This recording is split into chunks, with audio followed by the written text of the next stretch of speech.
Hello, everybody. My name's Milan Starcic. Welcome to Freedom Rising, a podcast dedicated to empowering individuals on the journey to personal growth, lasting serenity, and freedom from addiction. Tune in and join the movement. Your journey to freedom starts here. We neither represent, promote, or demote any 12-step program or organization. We are merely souls on the path of recovery with the desire to expand our lives and experiences and share them with you. Hello, everybody. What's going on, guys? Welcome to the 124th Recovery Freedom Rising podcast. I'm Milan Starcic with super duper co-host Andrew Norman here today. Today's topic is the spiritual principle of enthusiasm. Can you share what this means to you, Andrew, and why you're happy to discuss this topic here today? I would love to, Milan. Good morning. I love you. I love you. Love you. Too. Sometimes we have these, as we come into these things, we're a daily participant in our own recovery, and this podcast has become quite a thing for both of us in our recovery. And we come into these with different attitudes and things, and I was really pumped up yesterday when I came to you with this topic, and it was enthusiasm. I'm an enthusiastic dude, anyways. But like things happen, and we got sponsees and things like that, and we came to the table today, and I was hoping that you would be like this fireball of energy, and we're going, and that's the thing, this podcast either brings us out or puts us where we need to be. Either way, man, like, we're gonna be enthusiastic, but you know why? Because we're talking about it, and our words are actions, and our words are our focus, man. And so it's really cool, because I wasn't very enthusiastic today, but just thinking about talking about enthusiasm, I'm already enthusiastic. I took it for granted early on, man. Obviously, when I came into recovery, I had no idea what true enthusiasm was. Now I can look at it as an actual driving force, or a spiritual energy is what I had written down. It's a spiritual energy. When my spirit's aligned with where I'm going, and I'm enthusiastic, there's it's written all over my face. You can hear it in my voice. It's gratitude expressed in action, right? Like, we talk about remaining grateful in this program. So enthusiasm, it is, it's contagious. It's contagious.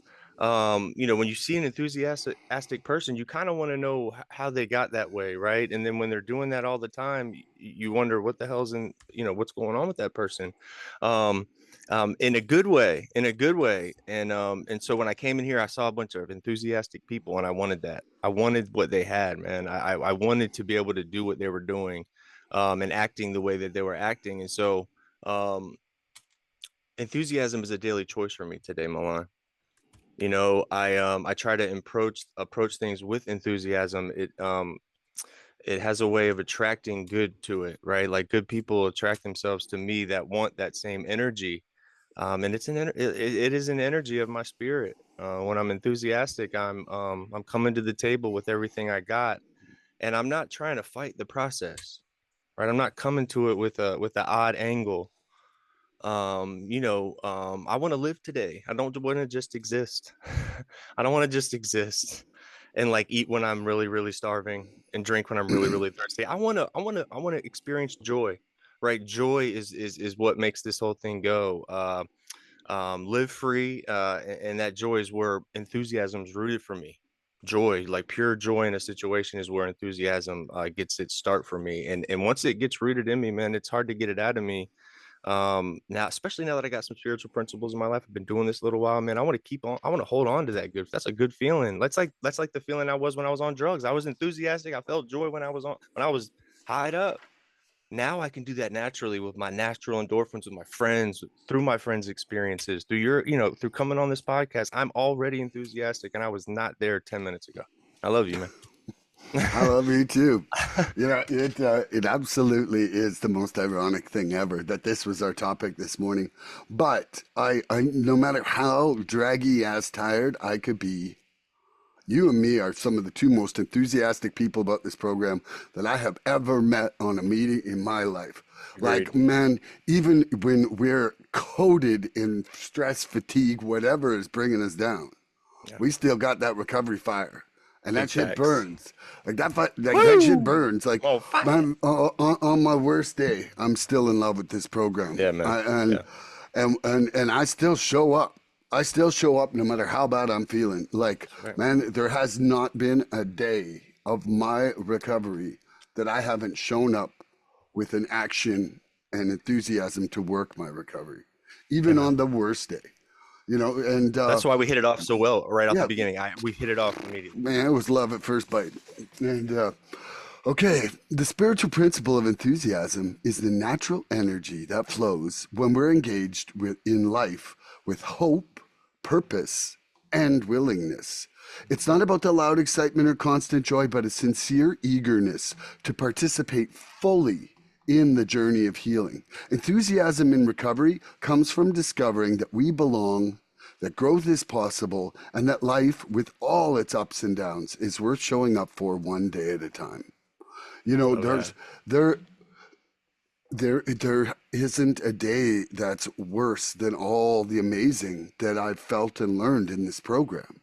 Like, you know, if enthusiasm is like my energy bank of my program, you know, there is so much goodness that has come out of me dedicating my life to this program and to the service of others that even on my worst day, that's probably the day that, you know, that's probably the day that my sponsee will call me and, you know, and remind me that, you know, that they're there as part of my circle of life too, you know.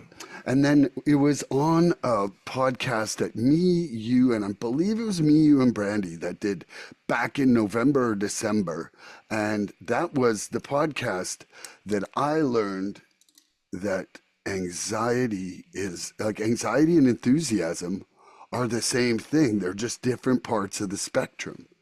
And man, so like that was a massive piece to the puzzle of understanding myself in this life, you know, because I can also experience anxiety, and it's like when I don't hold the reins of that enthusiasm and realize when the limits of its positive thing can be, you know.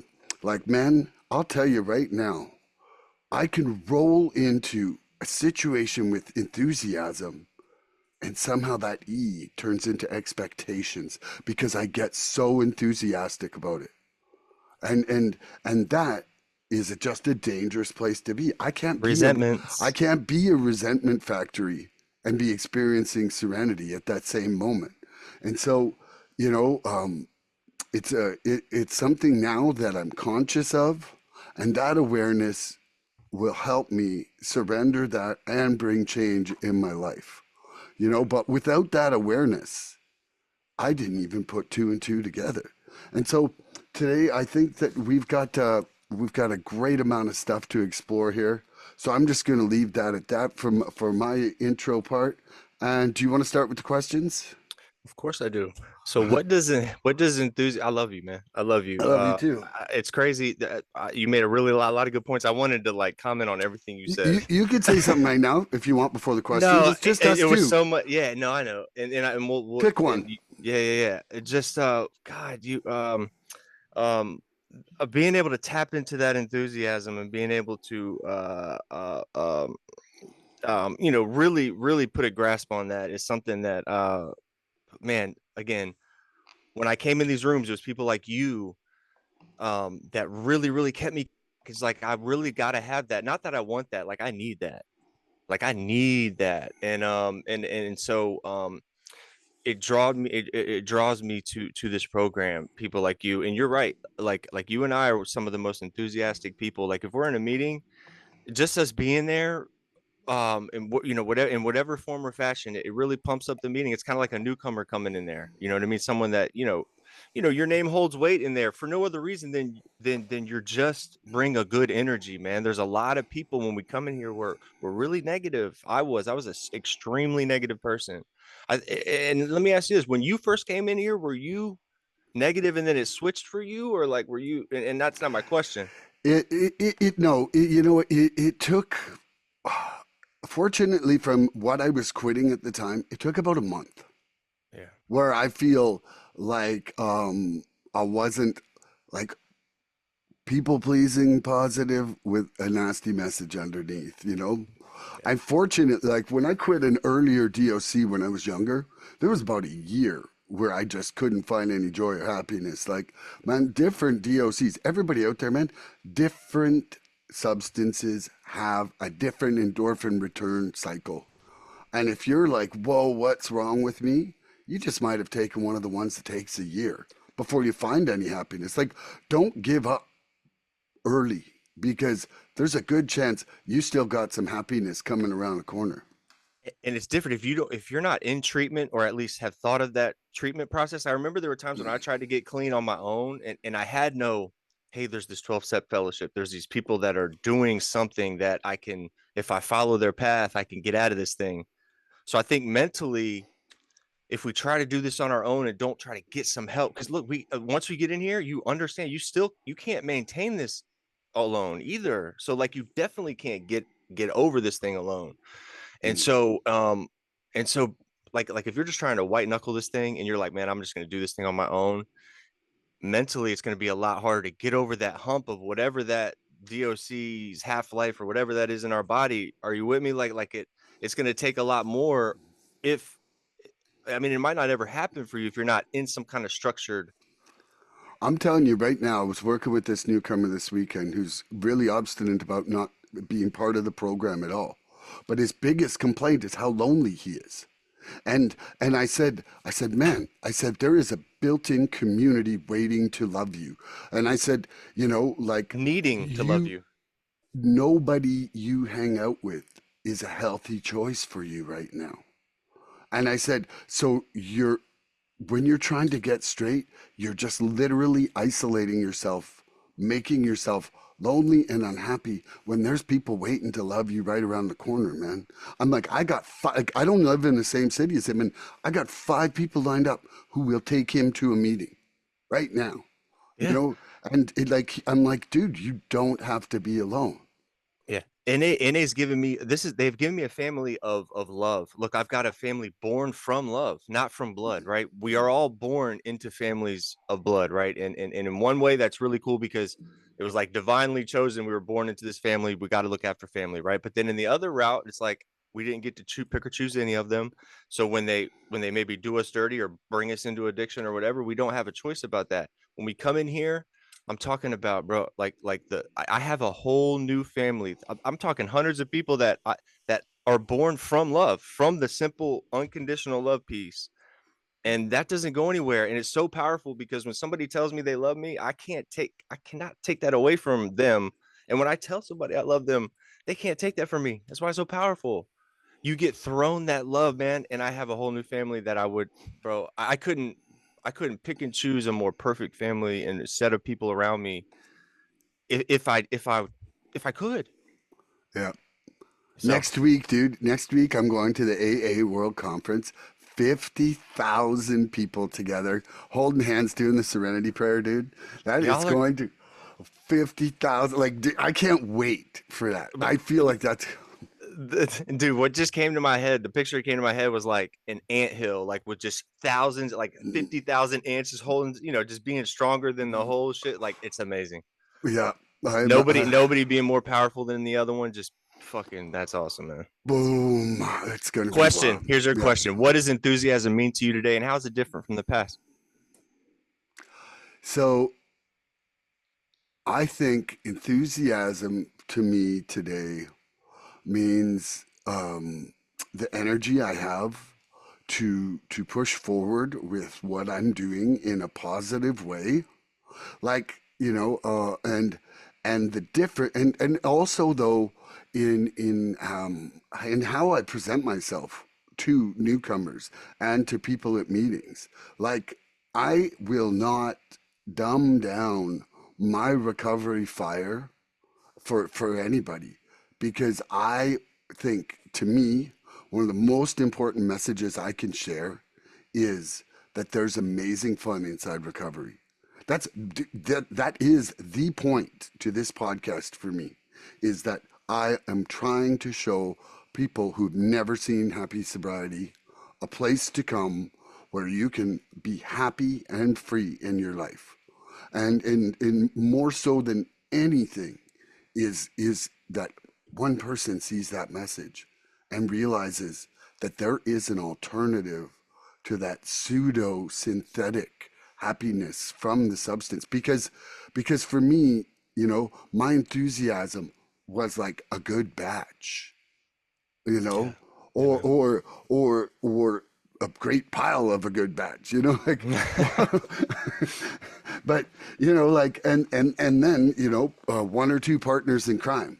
Really, Yeah. it was more than that, and it's like that batch might not look so big, but but the thing is, that my enthusiasm was for more, and and now I think my enthusiasm is for quality, not quantity.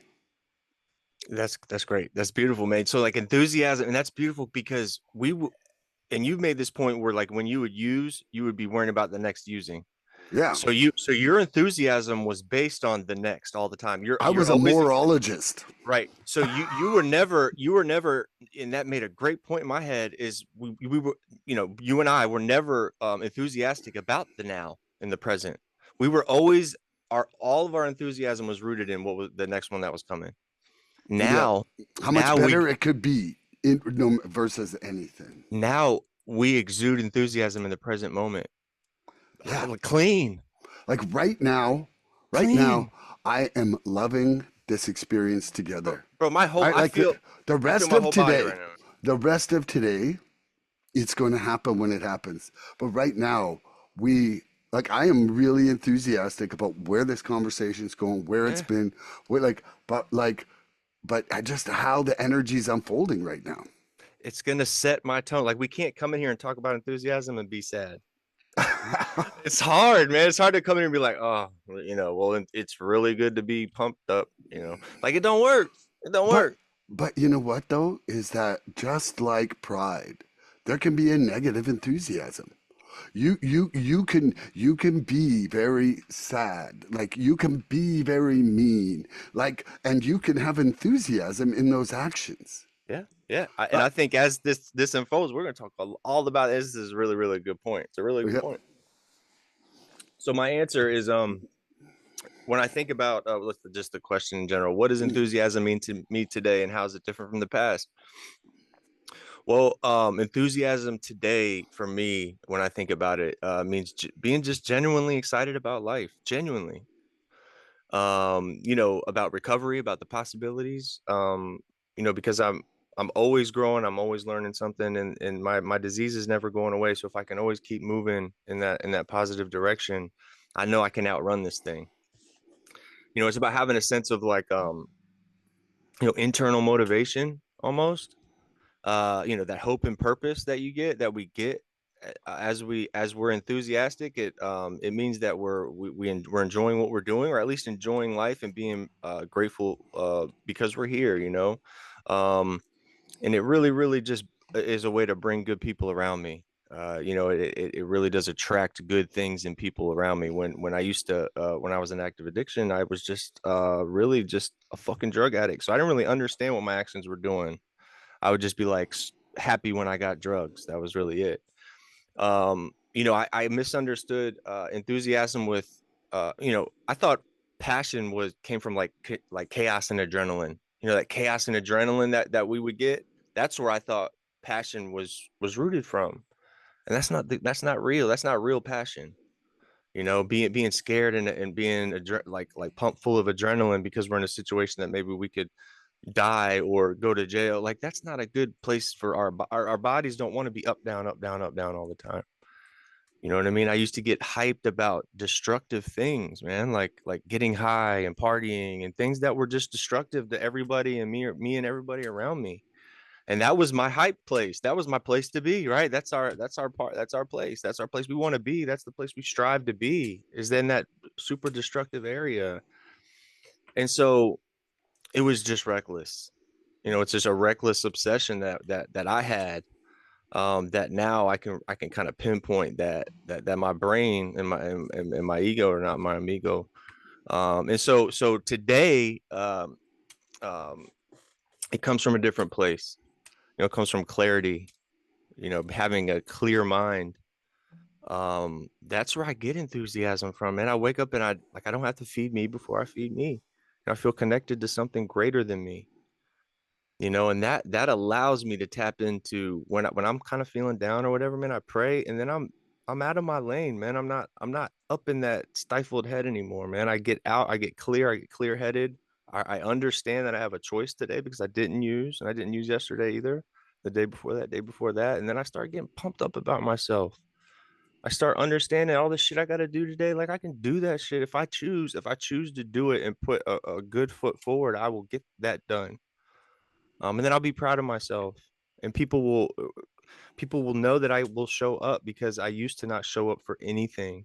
Like when I tell somebody I'm going to do something for them, most of the time, unless something crazy happens, I'm going to do it. And if I don't, they'll know why. I'm going to communicate. I'm going to reach out. I'm not going to go run and crawl under a rock and hide and hope that the grass just gets cut. So like I'm enthusiastic when I'm pumping. I was cutting the grass yesterday in 108-degree weather, just sweating, just being miserable. But I was so happy, enthusiastic, listening to music, just like, bro, I'm free, man. How free do you want to be, right? It's about how free do you want to be. So it always comes back to that. So it's different for me today because it's steady. It's not this up down jumping jack thing, man. I'm not like trying to tap into the enthusiasm. It's a slow, steady roll of enthusiasm for me, man. And as long as I can stay in that place, even like today when I came in here, I wasn't enthusiastic. It doesn't take much for me to get back there because I'm pretty steady in my enthusiasm leading into now. So coming into this podcast, it just flipped my switch. I'm grateful to be with a man like you, like Mike, you're my guy, right? So like that right there, community, connection, having a simple conversation with one of my best friends, like I am now clicked on with that enthusiasm. It never went anywhere. It just kind of went dormant a little bit. And I'm able to tap back into it like that because I'm not coming from 3 months of none of it. Right. I'm right. I'm coming into this thing. I had enthusiasm all the way up leading to whatever happened this morning. We wake up on the other side of the bed, whatever, man. But now I'm enthusiastic and I'm grateful, man. I'm grateful. It's a deep rooted gratefulness.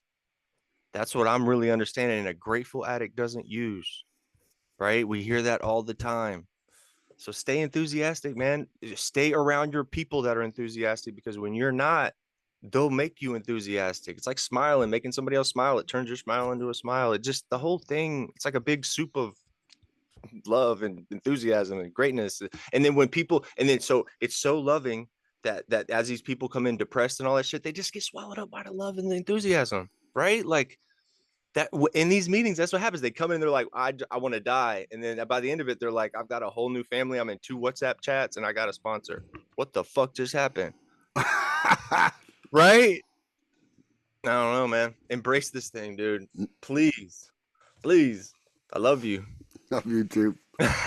I I wanted to say that for people who listen to this program and fundamentally understand that I have this burning thing called recovery fever, and I'm burning up.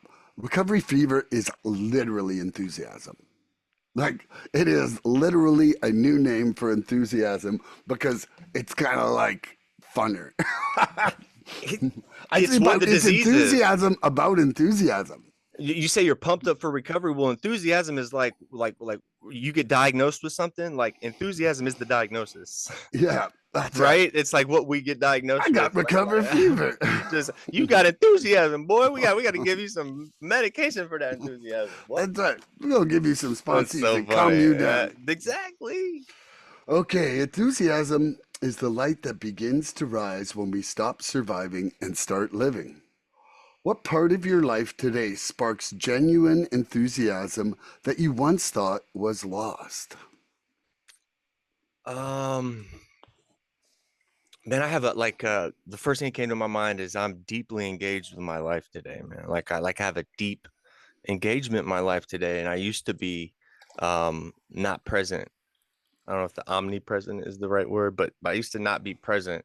I'd be No, there, but I went absent. absent. What does omnipresent mean? I'm always present. Okay. Present Wow. everywhere. See, learn something every day, man. I'm Mm. enthusiastic about that. So yeah, look, so I look at enthusiasm now as like a byproduct of my spiritual awakening. Like it was like once I had that spiritual awakening and I'm able to wrap my brain around what that was, because as you work these steps, you're guaranteed to have it. Um, it's a byproduct of that. It was like when I had that, the area of my body that is able to harbor enthusiasm finally opened up. Like I feel like there was like a door that was shut off, and then and I felt immediately pumped up, man. I felt like I could walk different, and I just felt different in every situation. Like, and it's not like a switch or anything, but after that spiritual awakening, enthusiasm and joy, again, there's that joy, took on a different meaning for me.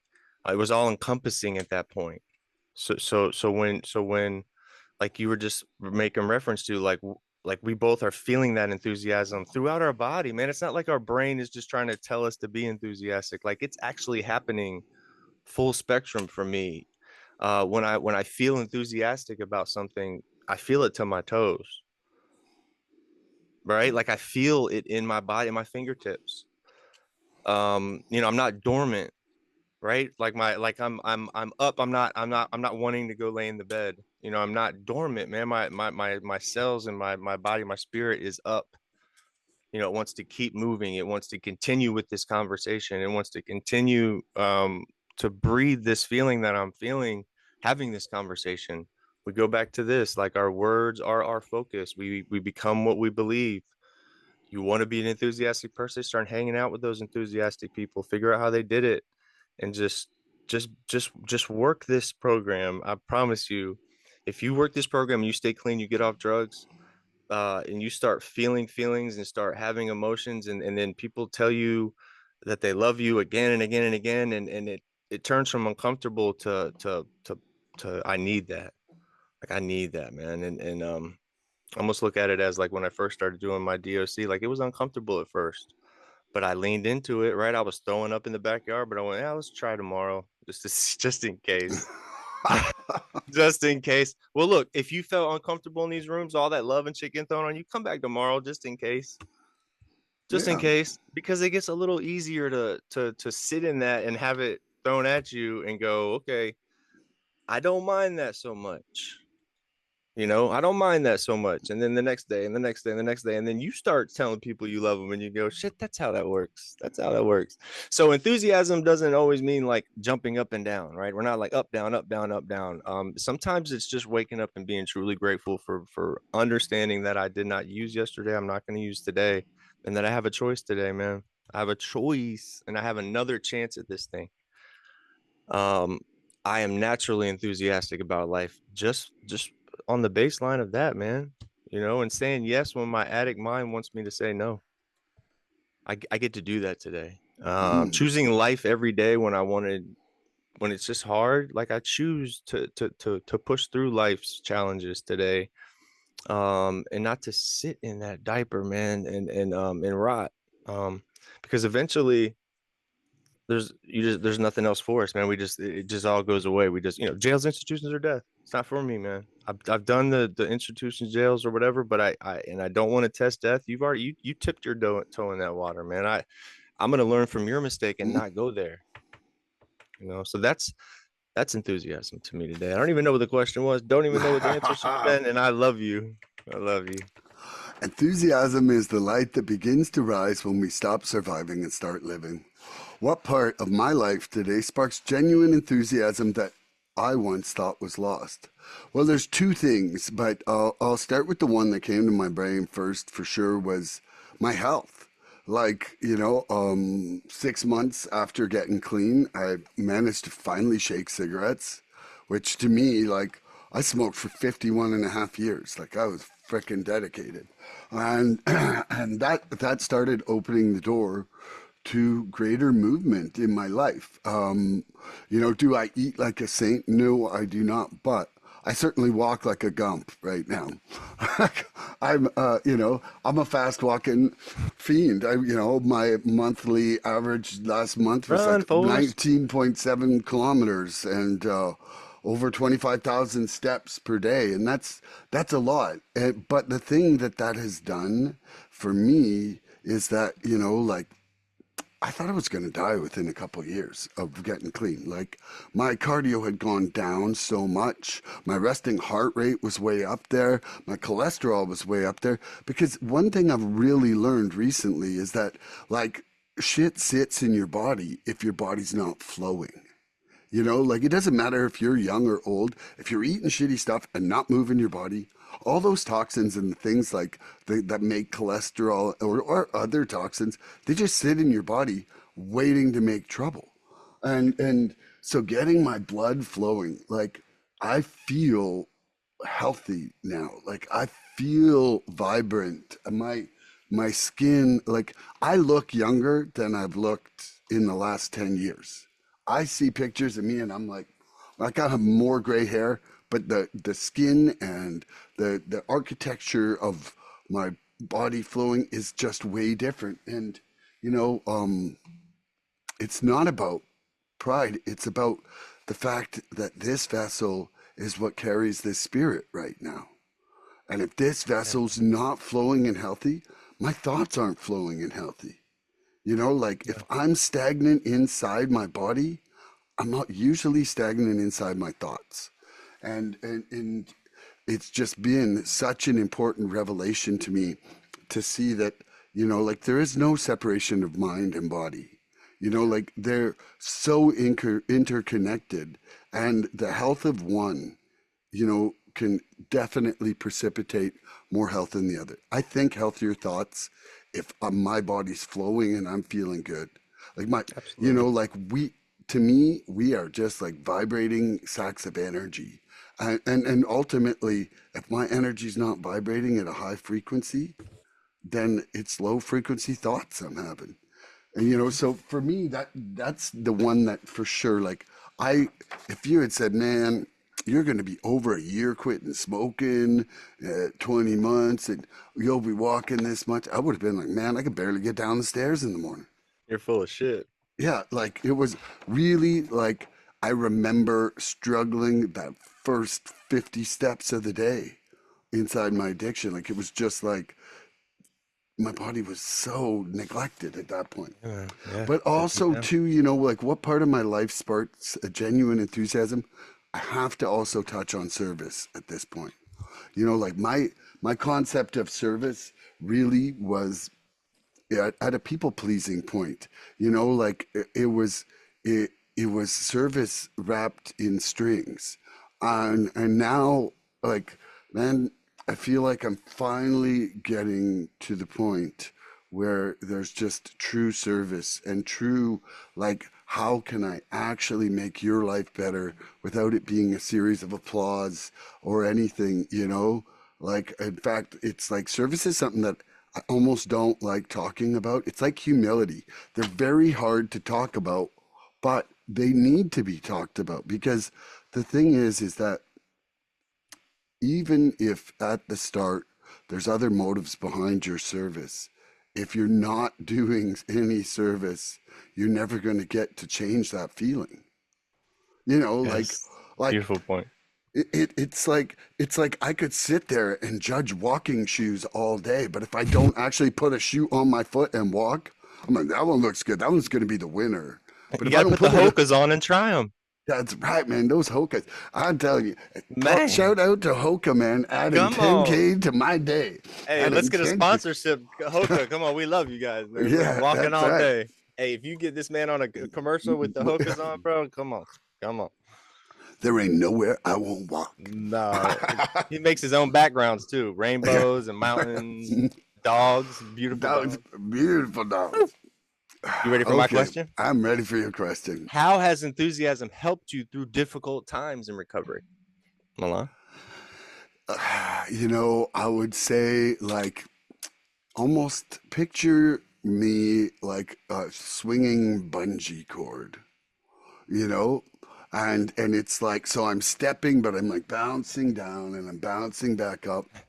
And enthusiasm is that pull back up when I'm hitting the bottom of my Okay. cycle.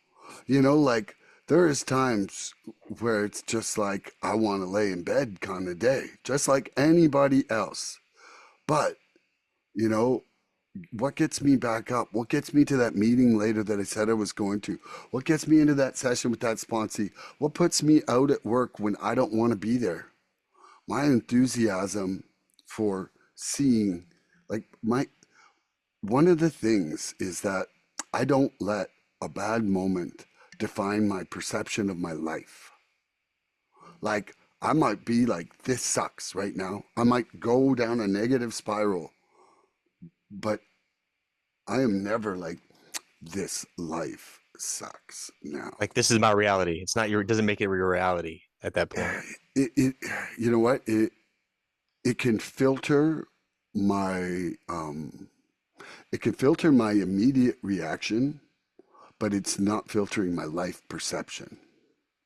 That's what I want to say. That's beautiful.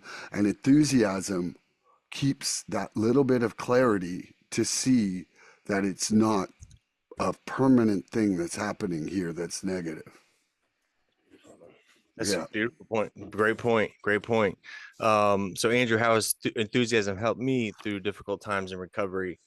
Um, well, I referenced this to spirituality a lot, a lot here today. I already have, and so I'm understanding that like enthusiasm is a spiritual lifeline for me, man. Like if I'm drowning in the pool, like my spiritual wellness like comes over to the side and like throws me my little tube in the water and is like, hey man, we got you.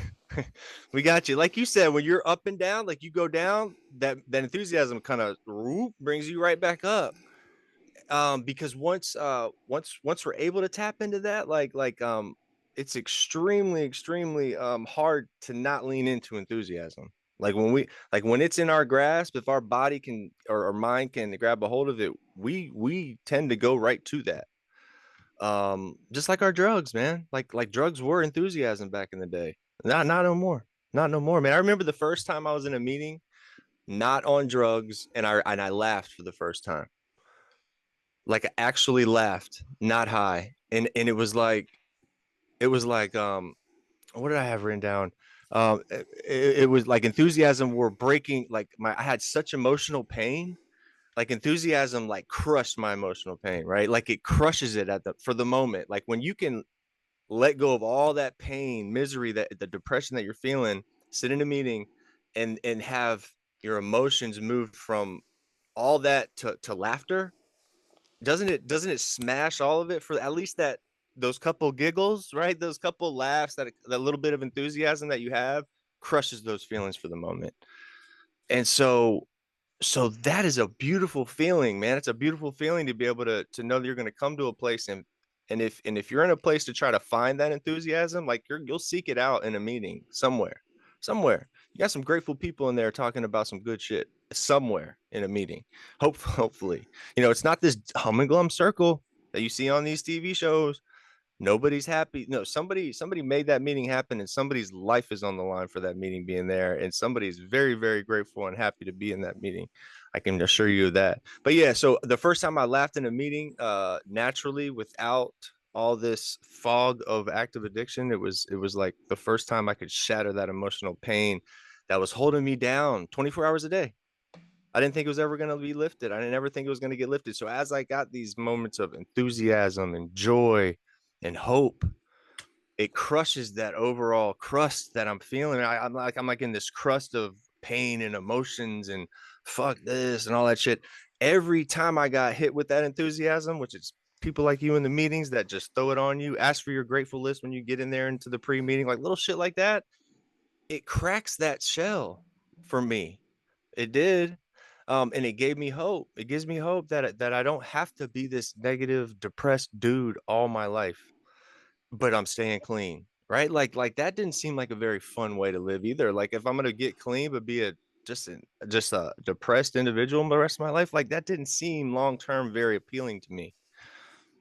But once I was able to, like you said, that 30 days, you start that shit's kind of wearing out of your body, and you're able to tap into other people's enthusiasm and understand that you are your own person and you can create some of that yourself. You know what I mean? You don't just have to like live in other people's enthusiasm because it becomes real. And then you start like having your own, you start having your own enthusiasm and you go, whoa, That's mine.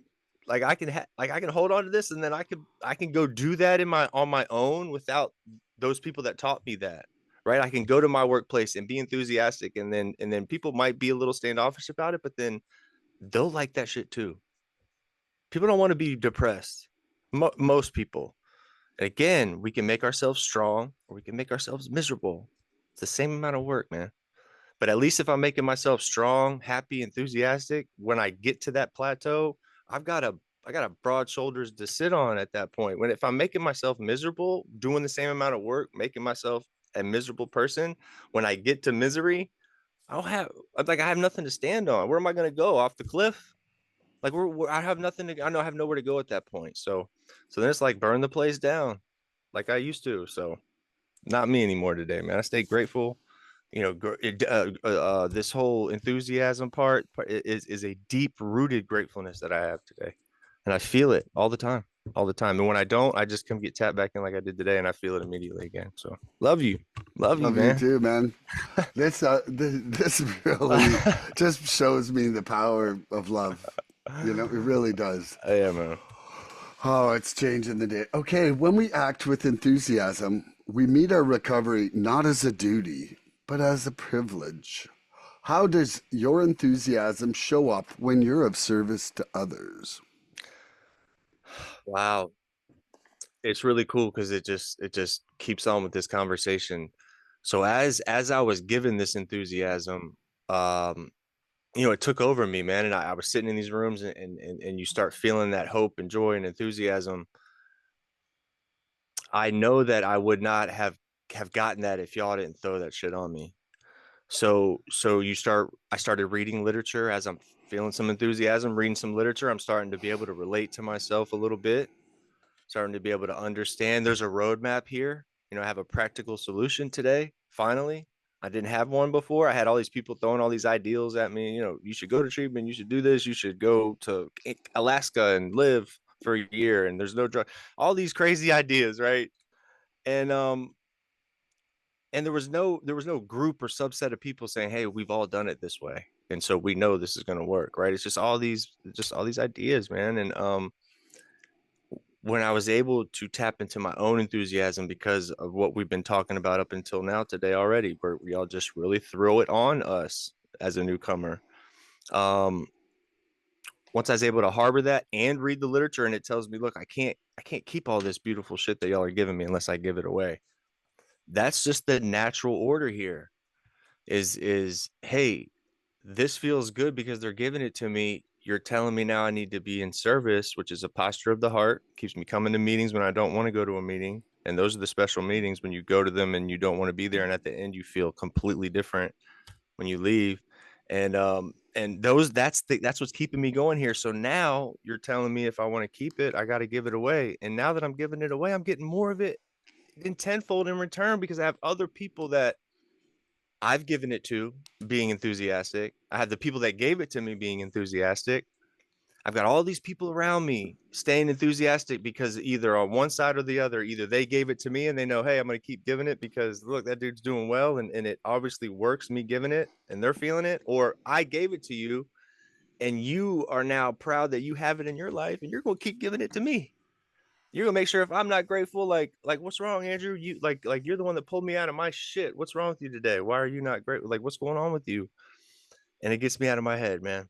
It gets me out of my head. You and I met here this morning and we weren't enthusiastic when we first got here. Like we were both kind of just down and out a little bit, man. And both of us combined went from like zero to hero, man. We press record and we start talking about enthusiasm. And now I'm no longer focused on the depressing shit and the other shit that I had to deal with last night when I'm going through. I'm present. I can breathe. I know I'm tapped into God because I'm not thinking about yesterday, tomorrow, anything. I'm thinking about right now being enthusiastic and being grateful to be in the moment with you right now. And in this moment with you guys, man, and being able to be clean, not thinking about the next fix or where I'm getting my next batch from, not worrying about any of that. And that's a beautiful thing to not have 100 things on my head, just scrambling my brain out before I even come to the table because I can never be sincere in my actions, man. You know, enthusiasm. Um, my sponsor says this. Enthusiasm's like the common cold. Like you need to be around it to be able to get that common cold. And so I got to be in these meetings. I got to be where I first got that enthusiasm, being of service, Milan. Being of service is and I, like you said, you don't even want to talk about it. That's how special that shit is. You start reading about what service work does for you and how you can do something in a meeting that could change people's lives, and you literally don't want to tell anybody. If somebody talks about it, you want to like shut them up because it's not us. It's a work of God, man. You're God, you're a higher power. If you're doing service to somebody else, you're being of service to somebody else, helping save somebody's life, or just doing whatever, man. You never know how far your reach goes. That's an act of God. You're doing God's work, man. You're doing God's work. And so when I'm doing God's work, bro, I know I don't really like I'm good. Like you can't really get me out of that lane. When I know I'm being of service in God's work, like it's 3 a.m, someone's telling me to like be quiet in the house or whatever, I don't really care. You know, and not like I'm not trying to be rude, right? It just happens. It just happens. So enthusiasm, bro. I love you. I love this topic. I'm so grateful that God put this on my head last night. Usually I send you 2 or 3 topics and let you pick, or like we do that thing. I just knew you were like, you pick, and then I went, thank you. And I just went, and I looked, and enthusiasm, threw it out. Boom. And yeah, it's beautiful, man. So when we act with enthusiasm, we meet our recovery not as a duty, but as a privilege. How does your enthusiasm show up when you're of service to others? You know, uh, well, I've seen us both host meetings, and I do my in-person ones pretty much the same as I do, my online ones. I really try to bring that enthusiasm into it to show that I'm having fun in recovery, but I'm also really trying to not let anybody feel left out when they're rolling in. Like, you briefly mentioned it, but a lot of times when people are coming into meetings, I'll ask them to share gratitude, as much to make them feel part of, as also to help change their frame of mind for that moment, for the day. Like, it's really hard to not think a little bit positively if you're thinking of a gratitude. I'm grateful I hate that guy.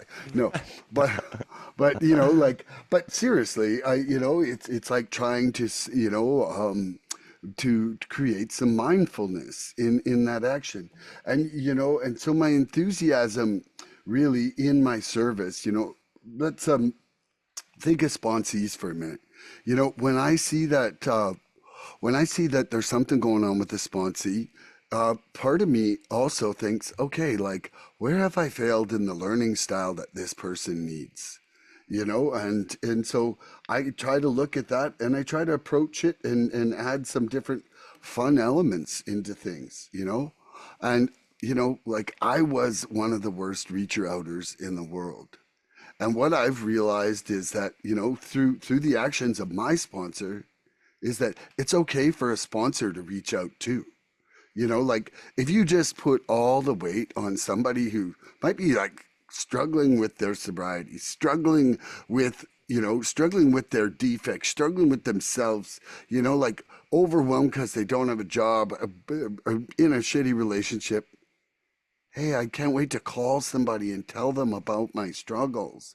Like, give me a break. That can be the hardest phone calls in the world. And I'm not saying that you take all the burden of their communication off, but make it a reciprocal thing. Like, my Yeah. enthusiasm for my service is that I'm going to put something into it and not just be like, okay, I'll do the bare minimum so that I can say I've got a whole pile of sponsees. Like, that to me is a really unenthusiastic, and potentially not honest, statement. So when when I go into something, I go into it all the way.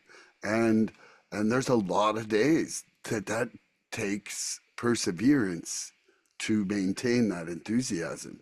But I know one thing about myself is that if I enthusiastically begin an adventure, I'll finish that adventure, whether I'm enthusiastic the whole way or not. Yeah. And that Yeah. and that to me is super important Yeah.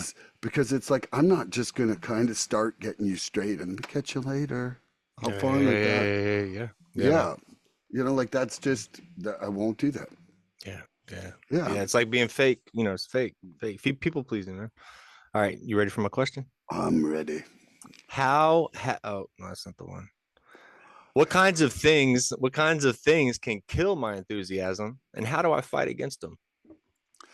Well, okay. Really, I would say that one of the things I've found is when I'm trying to help somebody and they're just like either negatively critical or just like insultive of what I'm doing, even if I'm doing it for them. And I'm not even just talking about the program, but I'm talking about life. Like it's really hard to help somebody who's insulting you, but at the same time, you being able to not like I just had it happen this morning. Like I just had that happen this morning. And Tell us about it. Tell me about it, man. Tell us about it. well, Or you don't have to. It's okay. I don't want to give specifics about the Yes. person because I feel that that would compromise their privacy. Yes. But what occurred was that I was getting hurt by the comment of somebody who I was doing a favor for.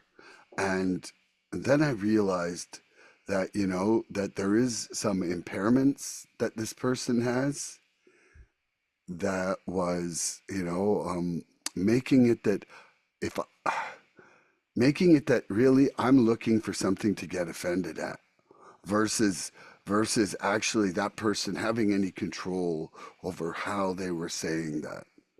Wow. Like there's just times where through aging, through physical ailments, that people don't respond in appropriate manners Yeah. because those controls in their brain aren't working properly. Yeah. And for me to use that as an excuse to display my wonderful defect of anger and resentment, like I realized I'm just like, this is so inappropriate for me to feel this way and so self-centered. Like I really, fortunately, I didn't go out with a shovel and dig a hole of me saying a bunch of shit back. It's a man It, working a program right there, man. It's a man I working a program. and That's beautiful. That's beautiful, man. You can step back from it and pause, right, and go, man, why am I feeling like I want to be an asshole right here? it was real tough. Yeah. It was real tough, and it's something that as people change, and some some deteriorations in health aren't going to undo. It's like, well, if you can't handle this, how are you going to handle next week Exactly. or And the if you act, next year?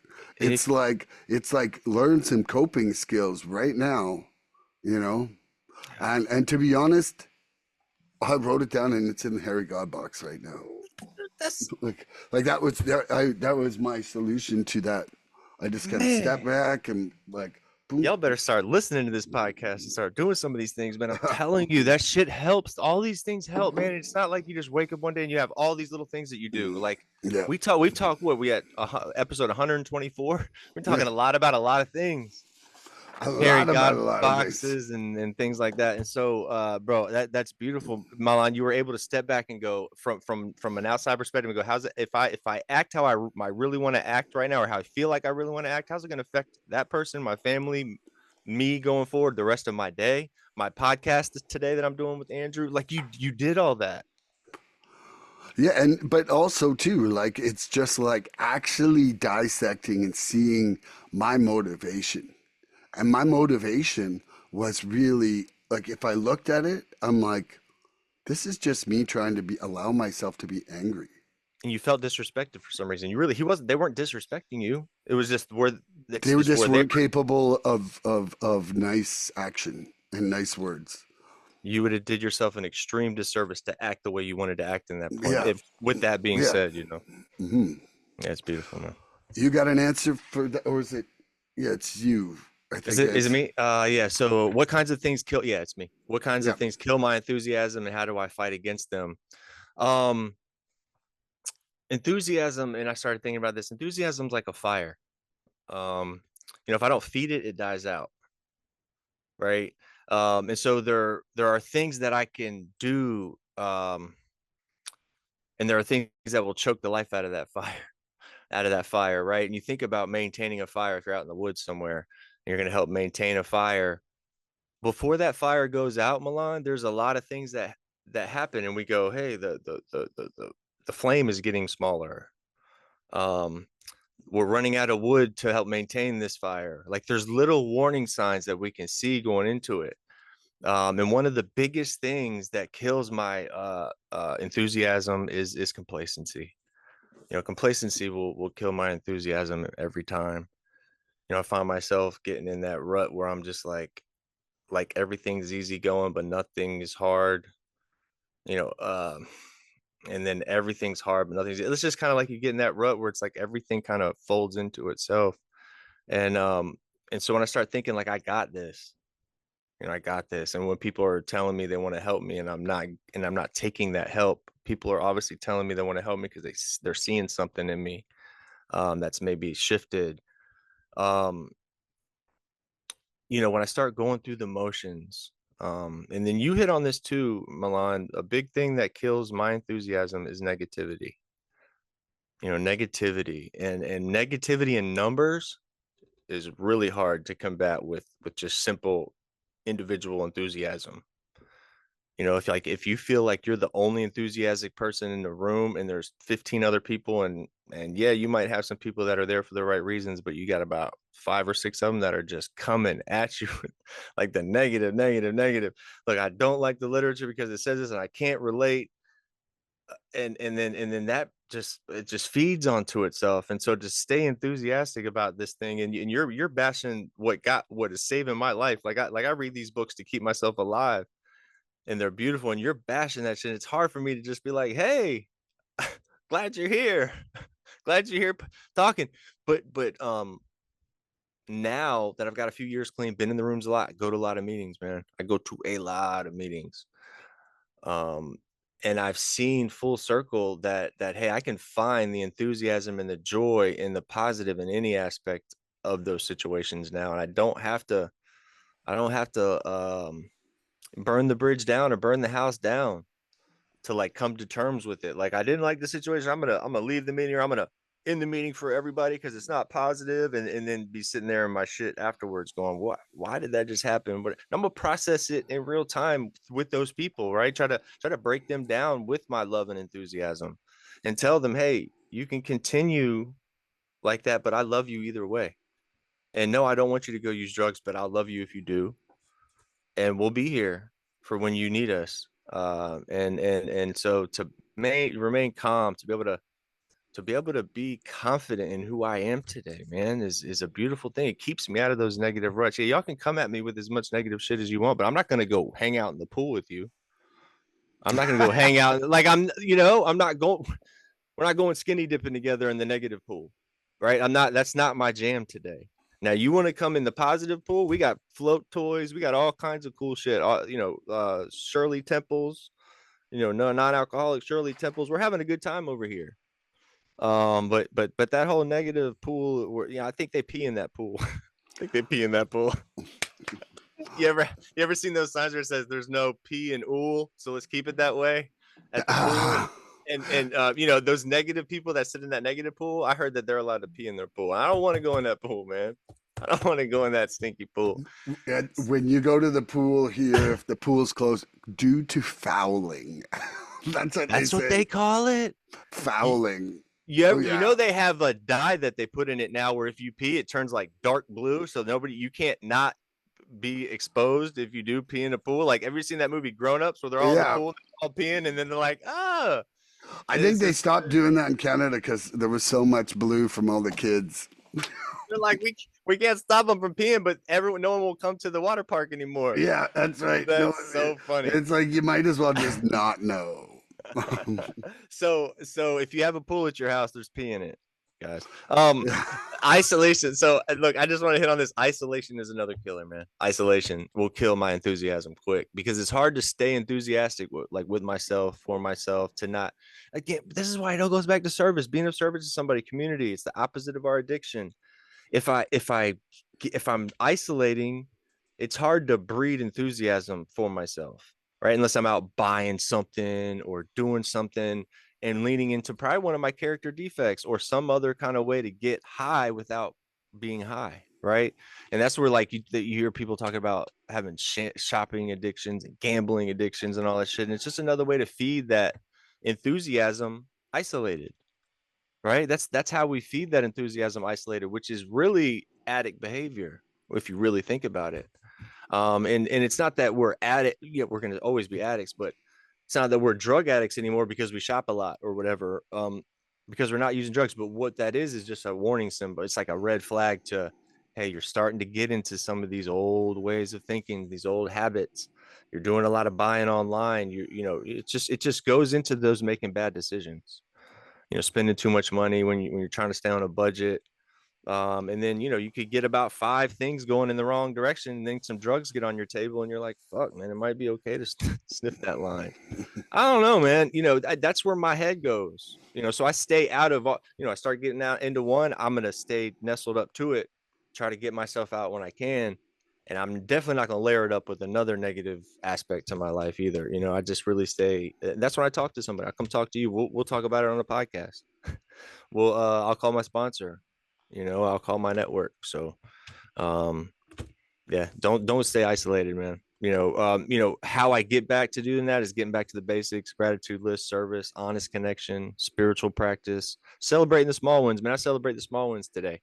That keeps me enthusiastic. I remind myself of how far I've come, and the life that I have today is worth being excited about. And sometimes just showing up, even when I don't feel enthusiastic, is a big deal, because usually the action comes first and then the feeling follows.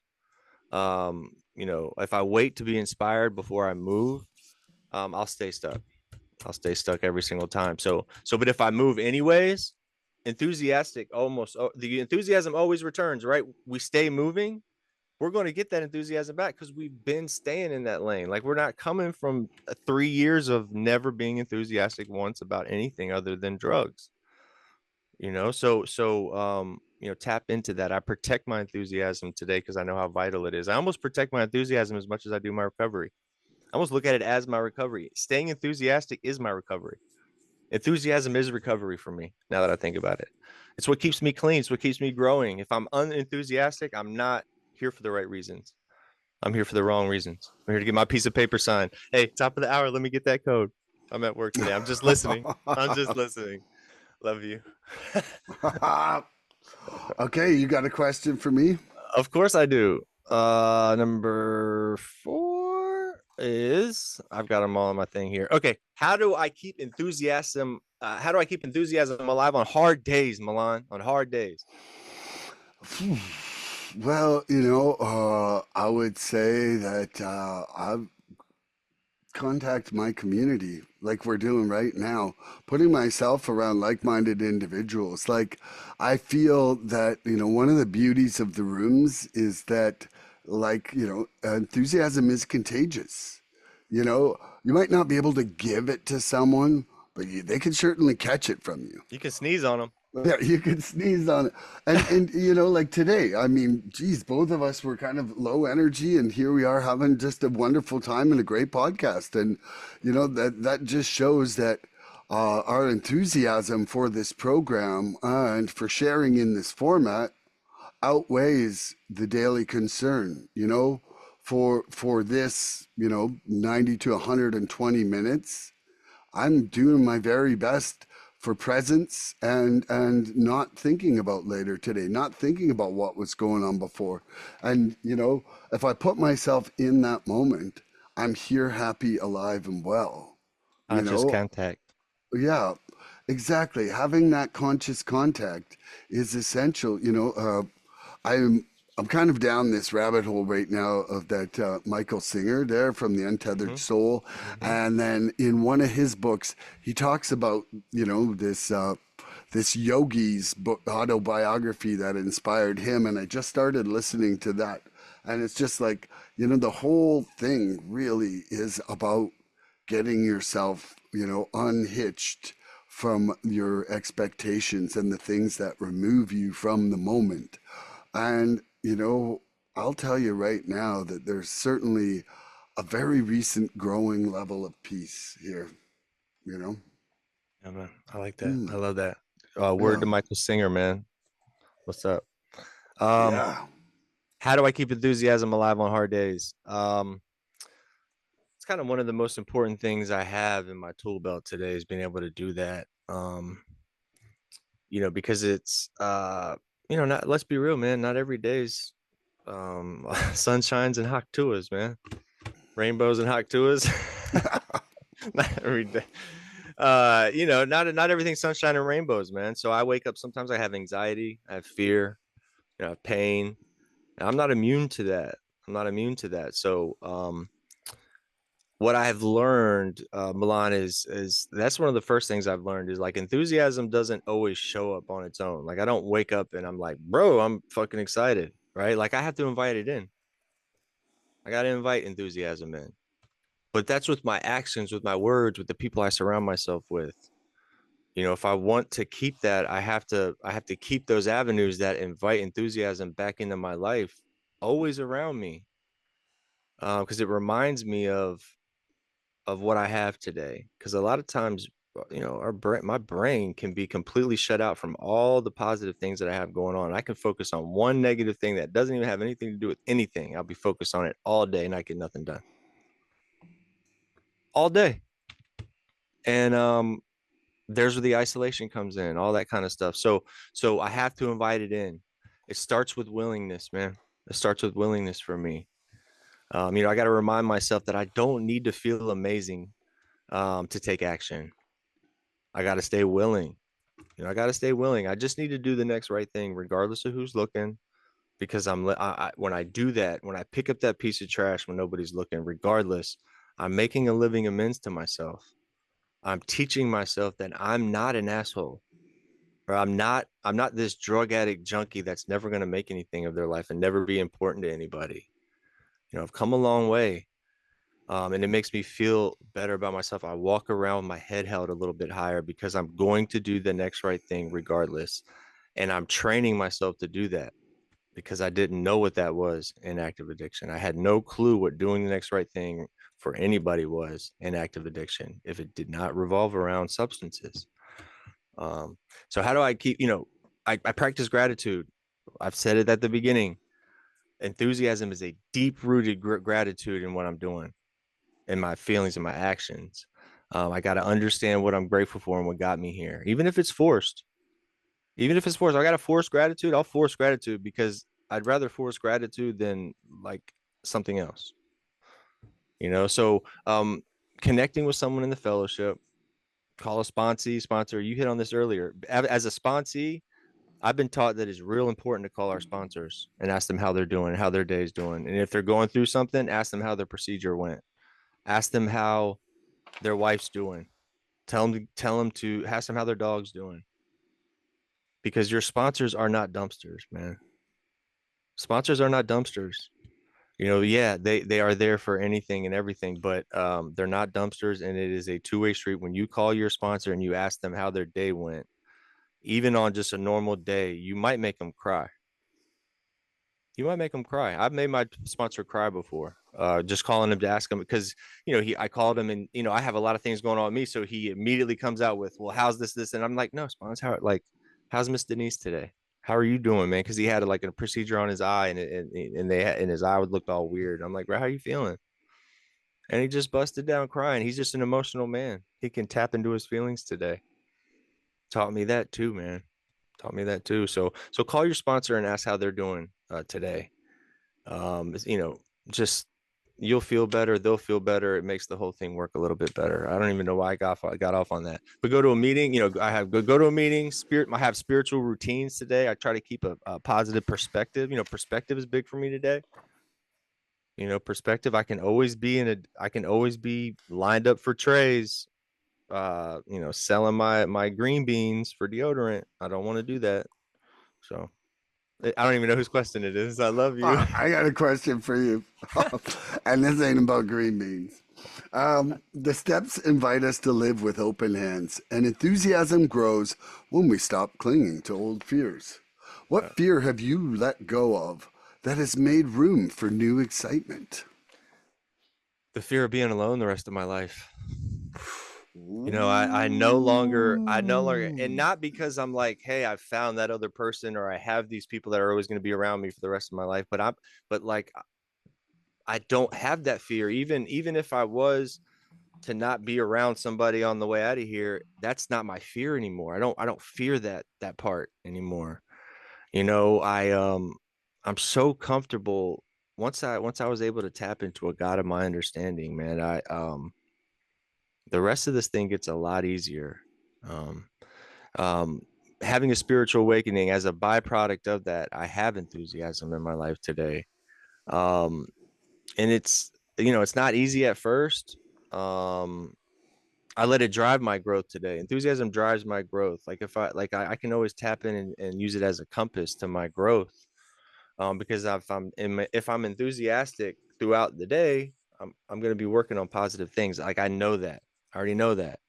Um, it pushes me to be of greater service to the community too. The NA program, I do a lot of service. I do a lot of service. How I give back to my community. It's how I show love to people that I'm not connected with daily. If I have 50 people in the meeting, I'm gonna show love to every single person in that meeting. It's how I give back to the fellowship. Um, Enthusiasm is a gift, man. It's not a choice. Or I look at it's also a choice. It's not just a choice, but it's a gift and a choice. It's a choice to stay um moving with that once you got it, and it's a gift because I didn't have it, and I didn't really know that I wanted it until I got it. So that alone, and that mental shift is a gift in itself. um so today I try to live enthusiastic, and I love you, man. Did that answer your question? I love you. Yeah, absolutely. So, the steps invite us to live with open hands, and enthusiasm grows when we stop clinging to old fears. What fear have I let go of that has made room for new excitement? You know, honestly, this question brought me right back to March 2025 and the Great Resurrendering. Ooh, Tommy boy.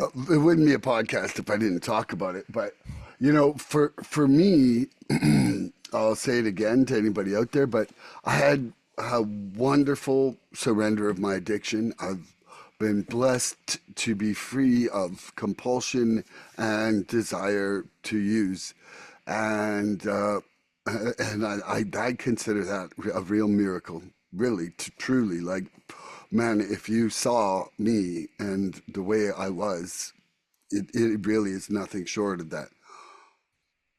But I started to try and take responsibility for removing my shortcomings and my defects. Now, if you've done a set of steps, or if you haven't, if you do your moral inventory, anybody who's new out there, if you do your moral inventory, it breaks it down to finally your part. Now, your part is basically based on you acting in these defects or acting in shortcomings, but they're all rooted in some sort of form of fear or not. And, what I started to feel a little bit was maybe I'm permanently broken. And maybe that I wasn't, you know, ever going to get better in certain areas because there had been so little change. And what I realized was is that I had missed the point of step 6 and step 7, And, I was really not surrendering these defects. And so, I was the thing in my own way of being able to grow and to change. And now that I'm consistently using prayer, I'm consistently considering what I'm not surrendering, and improving my conscious contact, and to the best of my ability, trying to meditate in my own way. This is really hard to slow down, but there's been unbelievable change in that area, even just in the last 3 months. And, so for anybody out there, like, here's the one phrase that, like, if you catch yourself saying this phrase, you have to change your approach to recovery is, I need to work on this. If you say that one sentence, that means that you are definitely not surrendering your defect or shortcoming. And that was just something I still catch myself saying that. And so, from I'm not telling you what to do, but I am telling you that that phrase does mean that you are not thinking about it as a surrender. And Yeah. and it's just a really simple way to be able to catch yourself if you're going down the same route I went down. I'm not mad that I stopped and was misunderstanding things. We are self-centered. We are going to take our frickin' will back, and that will be a forever cycle of growth. But recognizing when we're taking it back is the first step of awareness towards change. And Secret so, sauce. so for me, it was a massive thing that, like I didn't get all sad and mopey that I was wrong. In fact, it tripled my enthusiasm for the program because I now found a way. I now found a way where I was really starting to feel some stagnancy. And so, yeah, I felt like, first of all, shout out to Tommy S. But we love you. And, Love you, bro. but, like really, really that letting go of that fear that I was broken, that I was not going to change, that I couldn't do this. Like, it's okay that I can't. Like, that is just an There's a okayness. reason that you can't. Yeah. There's a reason. And you said this, man. You said you wanted to take out that I need to phrase. Look, you don't need to. We get to today. Yeah. We get to. That's a big difference, man. Like we get to come in here and work on enthusiasm. Not we need to. Like we get to go to work today. Not we need to go to work. That's Give right. in, surrender. When you're in surrender mode, you get to do things. When you're in like when you're like in survival mode, you need to do things, right? Need to do Yep. things, survival mode, get to do things, surrender mode. Switch it up, man. So, Absolutely. you ready for my Yep. question? How can enthusiasm help me grow more in recovery today, Milan? You Help me can grow use even more in recovery is what I was trying to ask. you can use enthusiasm to turn your struggles into pleasures. If you can use your enthusiasm to be grateful in every moment and to actually dissect what it is you're not liking about something, like then then you can finally address that discomfort with the gratitude, which can help unfold that and surrender that into embracing that change.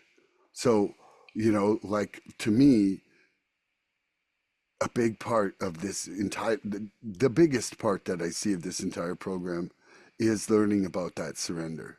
And so, if you can use your enthusiasm to increase your level of surrender, you will be nothing more but growing and being more free.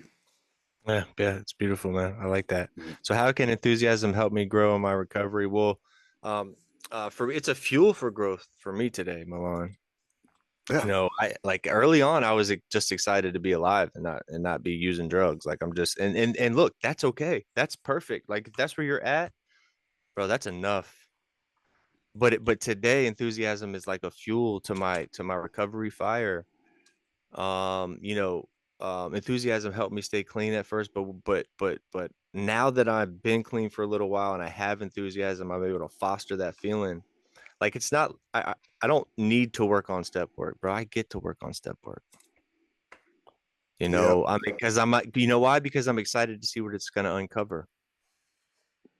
Because I know the power in it, and I trust that what y'all are telling me is true, and you're telling me I'm gonna be reborn again. I'm gonna finally figure out what kind of dude I was made to be, and what kind of dude I was born. Like, what kind of man do I want to be?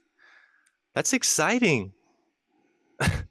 Like we've been dormant for a long, we've been living under that rock for a long time, Milan. Isn't it exciting to be like, bro, I'm finally realizing It's who this dude endlessly is, fascinating. Endlessly fascinating and for you me. can make it what you want.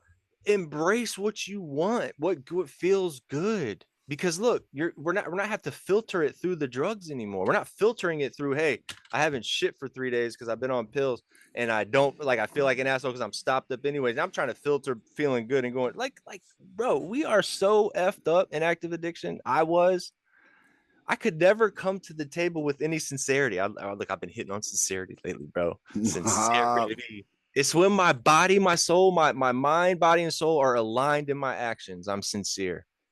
I'm sincere. And a lot of times when I'm sincere, I'm enthusiastic. If I'm sincere, I'm happy. Like I'm not trying to bring one of those to the party, man. I'm all flowing. I'm like, we all arrived early sometimes. Uh, Not early most of the time because I'm not an early person, but I was 2 minutes early today. 2 minutes early today. Anyways, but yeah, so I get to work on step work now. Now I have to. Enthusiasm and this whole part of it helps me remain teachable. I understand that I've never had it all the way figured out. Even when I think I'm close, like something will hit me from the side that just knocks me back down. Um, it makes me more likely to step outside of my comfort zone, knowing that I have fall protection gear on. Right? I'm gonna step off that ledge a little bit because I know like I'm gonna be caught as soon as I fall. I'm not gonna hurt myself while I'm doing it, and I know I'm not gonna grow if I don't try it. And so painful growth helps me today, helps me stay enthusiastic because I know I can get through it today and not just cower down and run away from that situation. But it keeps me spiritually connected. Enthusiasm keeps me connected spiritually, keeps me present. If I'm not present, I'm not consciously connected. So when I find myself enthusiastic, it means I'm ungrateful. And when I'm ungrateful, it means I've taken some of my will back. And when I take some of my will back, what do? Milan? We pray it right back. I do. I pray that shit right back, man. So all these things are intertwined, man. Like all these negative aspects will hold on to the negative and bring you right into that hole. But the positive, if you can remain wrapped up in that hamster wheel of positive aspirations and gratitude lists and meetings and things like that, then that shit will just it'll keep you connected, it'll keep you going, it'll keep you running in that beautiful hamster wheel before you get out and want to go find yourself getting isolated somewhere. But it gives me I have more motivation, more momentum today. I have more momentum in my life today because I'm enthusiastic. I'm on that enthusiastic roller coaster. It helps continue my momentum in that upward trajectory that we talk about a lot. So it's one of the most powerful tools that help me keep evolving as a person, as a man. And it makes me understand that I'm finally where I need to be and where I was always meant to be, as a human being, with compassion and love, unconditional love. And I can feel empathy today. I'm not just sympathizing for everybody else because like, I feel bad for them. No, I'm empathizing with that person. Man, I feel bad for that. Probably put myself in that person's shoes, try to feel that pain. Because it makes me a better person. And when I'm a better person, I feel better, and I'm more apt to leaning into good things like enthusiasm and all that good stuff. Love you, man. Love you too, brother. Okay, enthusiasm in recovery is fueled by hope, the belief that every effort we make matters. What gives you hope today that keeps your spirit engaged in the process? What gives me hope is that man, what gives me hope, bro? I mean, my program, the people I've surrounded myself with, they like those are all my hope shots, man. I get hope from all of you, all of the people, all the connections I've made in this program. It's just a constant cycle of hope and love and compassion and just wanting to help somebody out. Because here's the thing, I've helped a lot of people out in this program. Um, I've actually lost track of all the people that I've really helped. But when I'm in a meeting and somebody comes on and they make reference to something that I just did a long time ago, or maybe they heard me share and it reminds me of how much I've done, not only for myself, but for other people.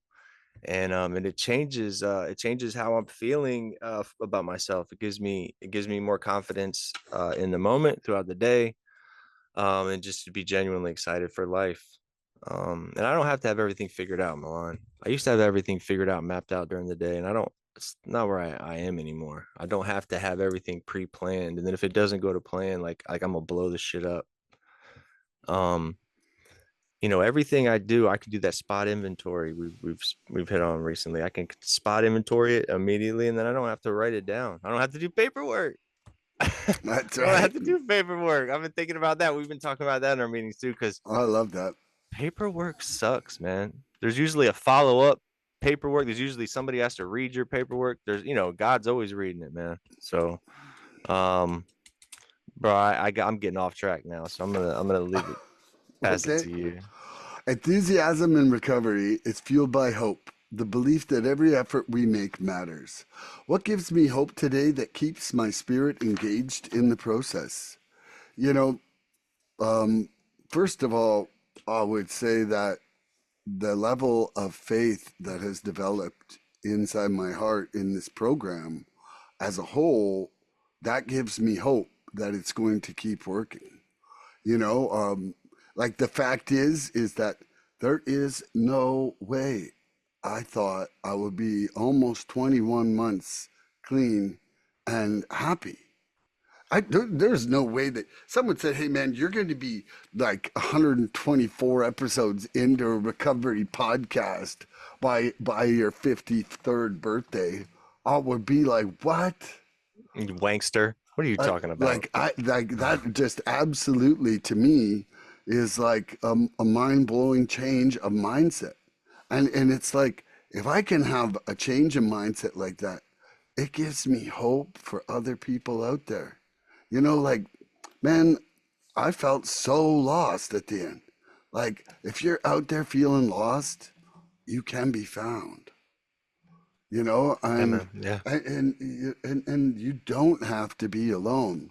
Like, the watching the changes in other people. Like any meeting that I go to, there's somebody ahead of me and there's somebody behind me, and just watching them change. I watch people change after 30 years in the program. Like the people who are really thinking about it, like we are such dynamic and changeable people. And with tools like these, and with a community that kind of like fosters that growth, like one of the coolest things about meetings being open meetings is that, you get these people coming through. And it's almost like the universe is like, John needs a message. And Mary needs a message. And this week, Milan should listen to this. Hey, Andrew, think about this. Like, it's just So like, much bit it's greater like, than it's both like all of these us. little paper planes that are like hitting us in the side of the head. And either we turn to look to see the answer or we can remain ignorant. Like, it's our choice. It's like a You shooting know, star. It's like shoo, just comes through. It's yeah, like shoo. yeah. But like, it's our choice to look at that message or to just remain in self and miss it. Like it's right there. Like, oh, yesterday it was, I just had the biggest, like, God shot of a message from somebody, and I was like, thank you. Like, inside myself, I was just like, thank Whoosh. you. I was like, that was exactly what I needed today. So, we're at 9:30, and I've got a bunch of questions. M- Why don't we do some lightning round? I got to get ready to head out here in about 10 minutes. 10 minutes. Ooh, okay, it means That's 12. okay. Yeah, yeah. Of course, of course, of course, of course. Go ahead. Yeah, we good. Is it my questions Yeah, first? you asked the first question. Yeah, I'm just pulling up the time. Here we go. We're All right. ready. So excuse me. What role does enthusiasm play in being of service to others? Enthusiasm is what gives me the energy, really, to go and do it, and my love for the program is what makes me want to do it, you know, like what how this program has changed me is nothing short of a miracle in my heart. And so I feel that giving that back to another person is the least I can do in order, like, and not only that, it's just that, like, honestly, I like helping people. I don't want to see other people with no solution and in pain and suffering, like Yeah, anything I can do to help change that for somebody else, I will do. That's it for that's me. beautiful. So what role does enthusiasm play to me being of service to others? It helps me lead by example. That's where I can lead by example, and I'm not trying to throw these things on other people, and then it's just a natural turn and cycle of like I get good feelings and I get enthusiasm in return because people are pumped up to be around me. People care about me. They want to know how that dude loves like that. They see me in a meeting. They want to know how I do that, and then what I'll do is just naturally show them, lead by example. If they ask me questions, ask me to sponsor them. We'll maybe sit down and have a conversation, see if that's something that is even on the table for either one of us, because it's not just throwing up something up against the wall to see what sticks. We actually have a process to go about how we want to do these things today, and it's how I lead by example and how I deal with my imperfections is how I can inspire others. Man, I'm not trying to be perfect today. It's not about being successful. I want to be valuable, not successful. Love you guys. Love you. Love that. Okay, when we practice enthusiasm, we find joy, even in small victories, because we're awake enough to notice them. What small win today can you celebrate with gratitude?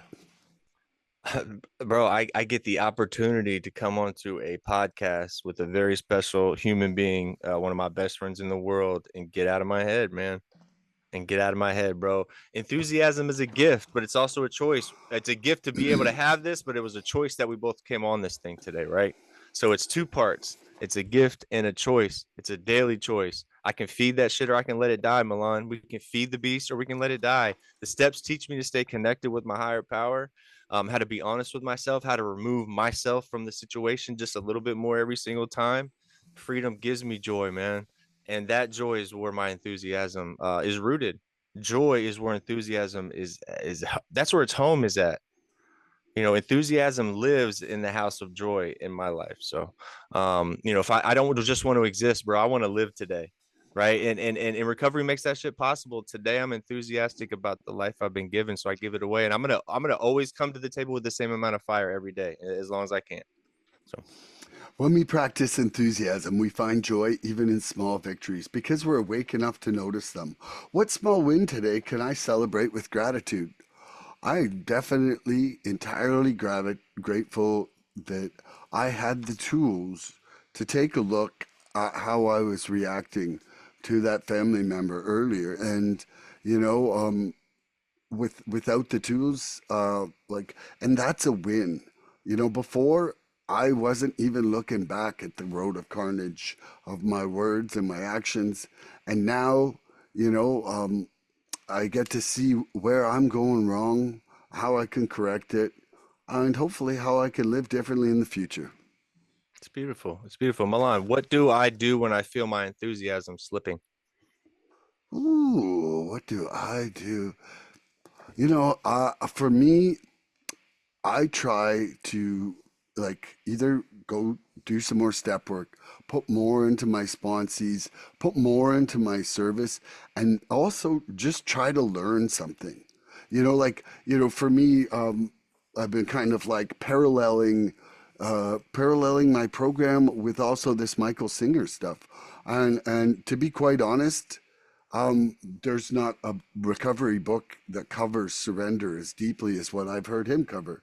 And so right now, that's just a big part of like, you hear a lot of old timers say like we don't have to just learn everything from one or two books. Like other visionaries don't have to contradict what we've learned in the program. And so for me, it's really about being open-minded and making sure that I'm staying a seeker in my program. That's beautiful. It's beautiful. Andrew, how do I feel what do I do when I feel enthusiasm slipping? Well, when I first feel it slipping, I must, man, that really important thing, honesty, man, I got to get real honest with myself at that point, and acknowledge it honestly. I got to be honest and acknowledge that. When I do feel it slipping, I learned that like if I ignore that feeling, it only gives it more power. If I ignore it, it only gives it more power. So I don't ignore it. I try to process, think process my way or step process my way into why I'm feeling like that. And I recognize the loss of enthusiasm as a warning sign for me today. It's no longer something that's going to take me out. It's just a warning sign. It's a warning sign that I got to get spiritually back connected. I got to get consciously connected, get in the present moment, stop worrying about that future trip and shit, stop having anxiety and fear about what's going to happen or what happened yesterday. Got to live in today. And I got to ask myself, how am I off balance spiritually? Do I need to pray? Have I been isolating? I'm pouring from an empty cup, right? I got to come in here and get my cup full. So that's what I do is I come here and get my cup full. Like I throw myself into service and in community, and I love you guys. I love you, Milan, a lot. I love you too, brother. So this question goes right from what you were just saying. Enthusiasm isn't forced. It flows from the connection we feel with our higher power, our fellowship, and our purpose. How does spiritual connection feed your enthusiasm for recovery? That's really cool. Well, sometimes the answer is obvious. Sometimes the answer is obvious. Am I doing things just to check the box and recover? Am I connected to my higher power and doing this as a place of natural, honest, unconditional love for myself? Then when I do something for myself in a loving way, then I can give that shit out finally. But either way, I gotta reconnect with gratitude. If I'm not feeling it, why am I not feeling it? I've taken some of that will back, and then obviously I have no clue what to do with my self will, man. So I've shown that over 20 plus years, and you know, maybe I've skipped too many meetings. Maybe I've gotten stuck in self pity, judgment. Sometimes it's a subtle thing that creeps in. So when I've stopped doing things that bring me joy, um, I've just let too much of that negativity come into my life, and so that's when I just get tapped into somebody. Somebody that's listen to a podcast. Go be of service. Go give that homeless dude $1. Whatever, man. Do what I got to do. Okay, enthusiasm isn't forced. It flows from the connection we feel with our higher power, our fellowship, and our purpose. How does spiritual connection feed my enthusiasm for recovery? You know, I go to a meeting and I'm so inspired by what other people say. And then that just takes me out, like thinking about it and, kind of uh, dissecting things I've learned. But also, it also gives me the opportunity to be of service and that connection. And then, my enthusiasm as I have built a connection with my higher power, which, I built mine from the ground up, man. There was nothing there to start out with. And it makes me elated to be part of this program. Like it gives me such pleasure to move forward with the things. It creates enthusiasm from those points of serenity and joy. Absolutely. It's beautiful, man. Andrew? Beautiful, bro. I don't have any more. I don't have any more. Okay. Okay, I got one right here. In active addiction, we were often numb. In recovery, enthusiasm reminds us that it's good to feel alive again. What part of your daily life makes you feel more alive again? Bro, I enjoy going to work today, man. I know shit. Like I've never in my life ever been like happy to wake up and go do life, man. Like I'm actually legit happy to wake up and go get dressed and shower and fuck with my dog and go to work. And when I get at work, I feel better. Like if I like when I stay home, I stayed home the other day, but I was on a podcast. It was cool. But like when I stay home, I get dormant. I get dormant, and I just don't feel good. Like, but I'll get into fellowship and stuff like that. But when I don't go to work, man, I just don't feel connected to the world, to everything else. So I truly understand connection and community are so important. It is the opposite of my asshole thinking. So I stay connected, man. I stay in my community. I stay giving back to my community. Truly selfless service is what really gets me out of my head. And service is the posture of the heart, man. So I lean into service big time. Love that. And I forgot to start the timer, so I know perfect. you did. That Yeah. was on my internal timer. In active addiction, we are often numb. In recovery, enthusiasm reminds us that it's good to feel alive again. What part of my daily life makes me feel the most alive? Well, like, okay, first of all, like, let's just say that the fast walking forest gumping, that part really makes my heart flow. But, what really makes me feel like I'm living are those glimmers of serenity and joy that I'm achieving now, where that like the actual surrendering is creating this ability to detach and not like oh, I'm not paying attention to the moment I'm in, but to actually not have that attachment for the outcome. For me, that has been like the biggest life changing growth inside myself. And so I'm going to leave that there. And I think that's a good place for me to stop talking today. That's beautiful, man. Yeah. And remember, enthusiasm's like a fire. If you don't feed it, it'll die. So you got to stay around it. And then my new acronym for fear is fix everything and rise. Boom. Ooh. So everybody, oh, first off, I love you excessively, I brother. love you, bro. Love And you I'm back. grateful that we had today together. It has literally changed my day. I have enthusiasm for my life and our shared moments together. I love you so much, man. Everybody out there, tune in next episode for more guys. recovery fun. Bye bye, everybody. We love Love you guys. Mwah. Yes. Please help us help others. If you like what you've seen here today, please subscribe and share this podcast and help us get to 100 followers. We're looking for interaction with our audience. So please email recoveryfreedomrising@gmail.com or contact Milan South Okanagan Starcic on Facebook with questions, topic suggestions, or just comments. We'd love to hear from you.